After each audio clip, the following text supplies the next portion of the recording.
Hi friends, ఎలా ఉన్నారు? ఇవాళ మా నానమ్మ చేసే మటన్ ఫ్రై రెసిపీని మీకు చూపిస్తాను. ఆ, ఒక్కసారి మటన్ ఫ్రైని ఈ విధంగా ట్రై చేసి చూడండి. ఫస్ట్ మటన్ని బాగా క్లీన్ చేసుకొని పక్కన పెట్టుకోవాలి.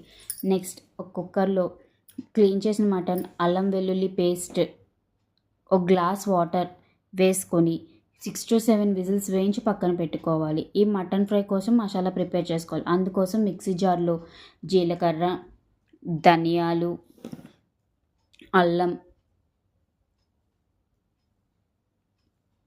వెల్లుల్లిపాయలు, ఎండుమిర్చి, ఉప్పు వేసి గ్రైండ్ చేయాలి.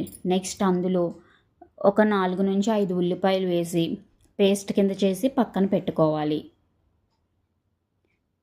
నెక్స్ట్ ఇప్పుడు ఒక కడాయిలో ఆయిల్ వేసి అందులో ఆయిల్ బాగా కాగాక అందులో కరివేపాకు, బాయిల్ చేసిన మటన్ వేసి ఫ్రై చేయాలి. తర్వాత పసుపు, ఈ గ్రైండ్ చేసిన పేస్ట్ వేసి బాగా ఫ్రై చేసుకోవాలి.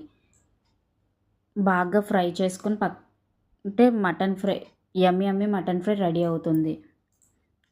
ఈ మటన్ ఫ్రై బయట అయితే ఒక 1 వీక్ స్టోర్ చేసుకోవచ్చు ఫ్రెండ్స్. ఫ్రిడ్జ్లో అయితే ఒక 1 మంత్ స్టోర్ చేసుకోవచ్చు. మీకు ఈ మటన్ ఫ్రై రెసిపీ ఎలా అనిపించిందో నాకు కామెంట్ చేసి చెప్పండి. మీకు కనుక నా వీడియో నచ్చినట్లయితే please do like, share and subscribe to my channel Suryakantham గారు మనవరాలు. Bye friends.